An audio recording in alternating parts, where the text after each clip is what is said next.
Assalamualaikum warahmatullahi wabarakatuh. Selamat pagi dan salam sejahtera bagi kita semua. Om Swastiastu, Namo Buddhaya, salam kebajikan. Yang kami hormati Bapak Profesor Dr. Jamal Wiwoho SH.M.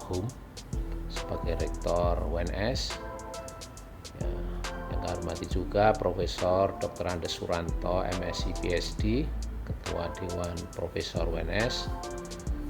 Para narasumber dalam webinar ini yaitu Profesor Dr. Haryono MPD, Wakil Kepala Badan Pembinaan Ideologi Pancasila, Profesor Dr. Katarina Muryani MSc, Kepala Pusat Studi Bencana UNS, Profesor Dr. Andrik Purwasito DIE, Kaprodi S3 Kajian Budaya UNS.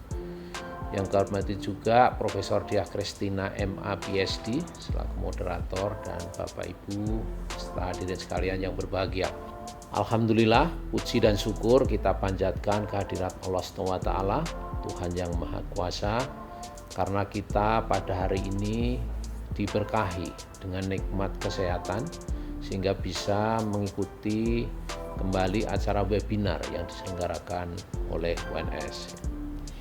Kami menyampaikan apresiasi setinggi-tingginya kepada Dewan Profesor Universitas 11 Maret yang telah menyelenggarakan webinar pada pagi ini dengan tema penggalian nilai-nilai Pancasila berbasis kearifan lokal.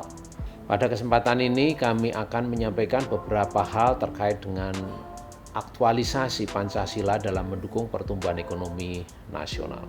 Bapak, Ibu, hadirin sekalian yang berbahagia, Pancasila merupakan ideologi dasar negara Republik Indonesia yang menjadi pedoman dalam kehidupan berbangsa dan bernegara bagi masyarakat Indonesia.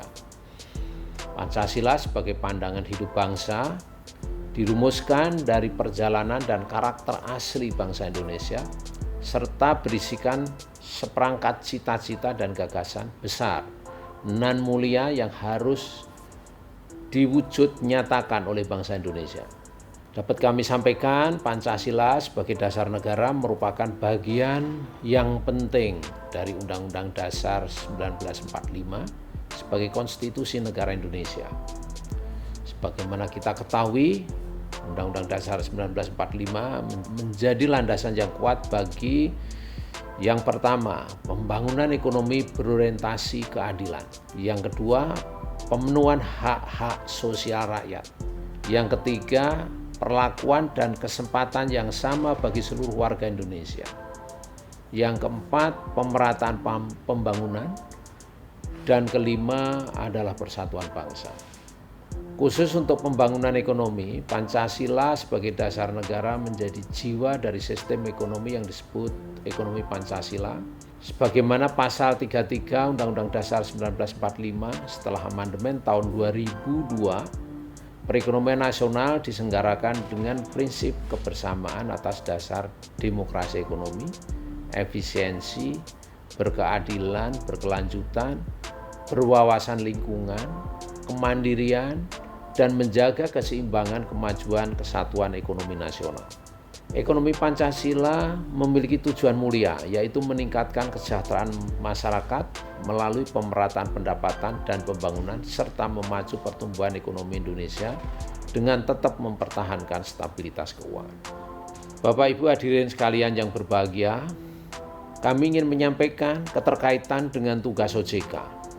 OJK dibentuk dengan tujuan yang selaras dengan aktualisasi ekonomi Pancasila, yaitu pertama, mewujudkan terselenggaranya seluruh kegiatan dalam sektor jasa keuangan secara teratur, adil, transparan, dan accountable.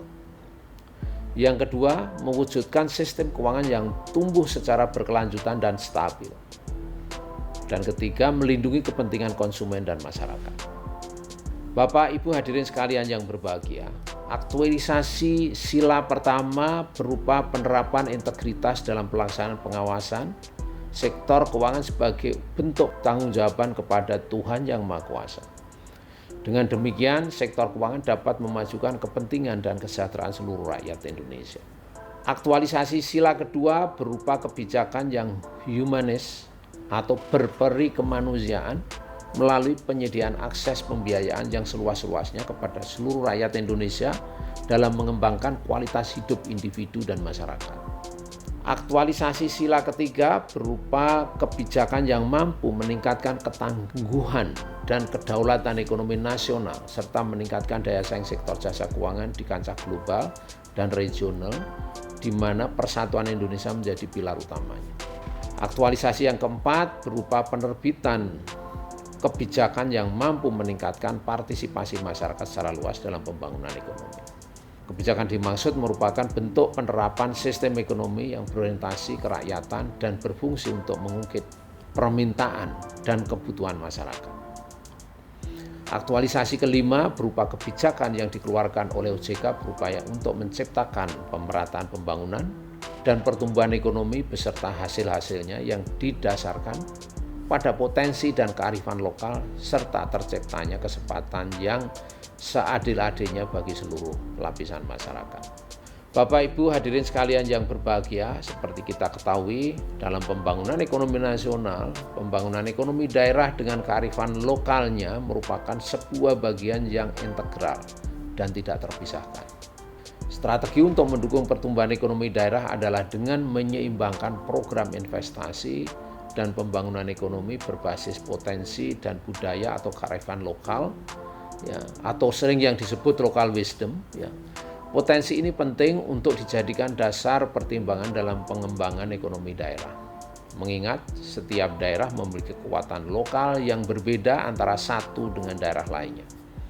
Untuk itu, OJK terus mendorong pertumbuhan ekonomi kerakyatan berbasis potensi daerah melalui program dukungan terhadap UMKM seperti program KUR Cluster, perluasan program percepatan akses keuangan di daerah, laku pandai, digitalisasi UMKM melalui platform marketplace yang disebut UMKM, dan juga pendirian bank wakaf mikro.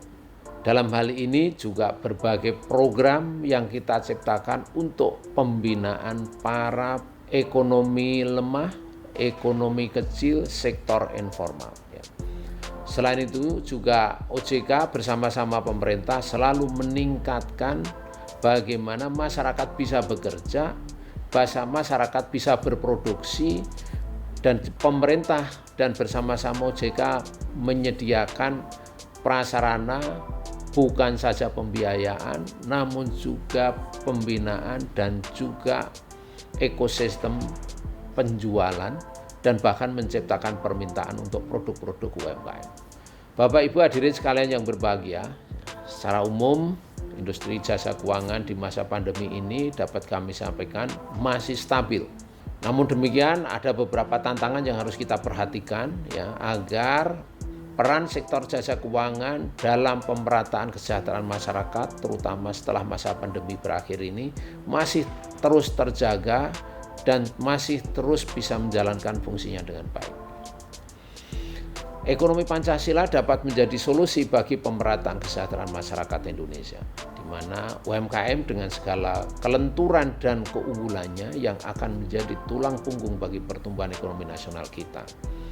Untuk itu, OJK bersama-sama seluruh pemangku kepentingan di pusat maupun daerah, ya, termasuk lembaga-lembaga non-departemen, non-kementerian, yaitu seperti Bank Indonesia dan lembaga-lembaga lain akan terus mendukung dan mencari jalan bagaimana kebijakan-kebijakan harus kita desain, kita sesuaikan untuk mendukung UMKM untuk bisa bertahan dan berkembang secara berkelanjutan. Selain itu, untuk meningkatkan permintaan masyarakat, kebijakan yang diterbitkan dalam mendukung UMKM terus kita tingkatkan, ya. Dan di samping itu kita terus mencari peluang agar ada stimulus bagi masyarakat untuk spending. Dalam rangka kita dapat mengoptimalkan memperkerjakan orang, ya, terutama masa pandemi ini, dan juga bagaimana kita bisa mewujudkan cita-cita Pancasila, yaitu memeratakan pendapatan dan juga memperluas sebesar-besarnya kesempatan kerja bagi masyarakat. Bapak Ibu hadirin sekalian yang berbahagia, demikian kiranya yang dapat kami sampaikan. Semoga seluruh unsur masyarakat Indonesia dapat mengaktualisasikan Pancasila dalam kehidupan berbangsa dan bernegara dan berkehidupan sosial. Untuk itu OJK terus akan mencari peluang untuk mengeluarkan berbagai kebijakan sebagai wujud aktualisasi Pancasila di bidang ekonomi dan sektor keuangan dalam rangka percepatan pemulihan ekonomi pasca pandemi dan terus selalu memperluas kesempatan kerja bagi penduduk kita yang jumlahnya cukup besar. Hanya dengan kesungguhan dan dengan hati dan dengan kerja keras, Pancasila dapat terus kita implementasikan sebagai pandangan hidup dalam berbangsa dan bernegara. Dan juga mengedepankan kearifan lokal, keunggulan lokal, dan bahkan juga keunggulan Indonesia yang kita sebut berbasis Bhinneka Tunggal Ika. Semoga Tuhan Yang Maha Kuasa, Allah Subhanahu wa Ta'ala, senantiasa meridhoi ikhtiar kita bersama untuk meningkatkan kesejahteraan dan kemakmuran bangsa Indonesia.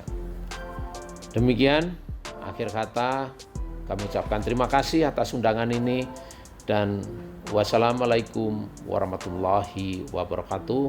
Om Santi Santi Santio.